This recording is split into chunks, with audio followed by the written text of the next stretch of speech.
اگر مدارس ختم ہو گئے تو اسلام کی روشنی کون بچائے گا؟ علامہ محمد اقبال رحمۃ اللہ علیہ سے کسی نے مدارس و مکاتب کے متعلق سوال کیا تو انہوں نے جواب میں کہا کہ ان کو مت چھیڑو، یہ جو اپنا کام کرتے ہیں کرنے دو، اگر یہ نہیں ہوں گے تو کیا ہوگا؟ وہ میں اسپین میں دیکھ کر آیا ہوں کہ وہاں صدیوں تک اسلامی حکومت رہی، مگر آج وہاں کوئی اللہ کا نام لینے والا نہیں ہے۔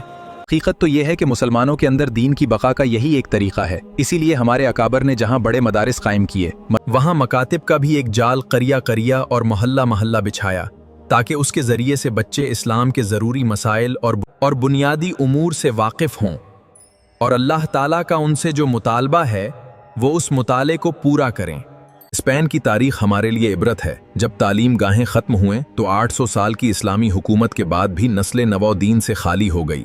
آج اپنے محلے کے مکتب اور مدرسے کو مضبوط کریں، چندہ دیں، بچوں کو بھیجیں، اپنے مدارس اور مکاتب کی حفاظت کریں، یہی اسلام کے قلعے ہیں۔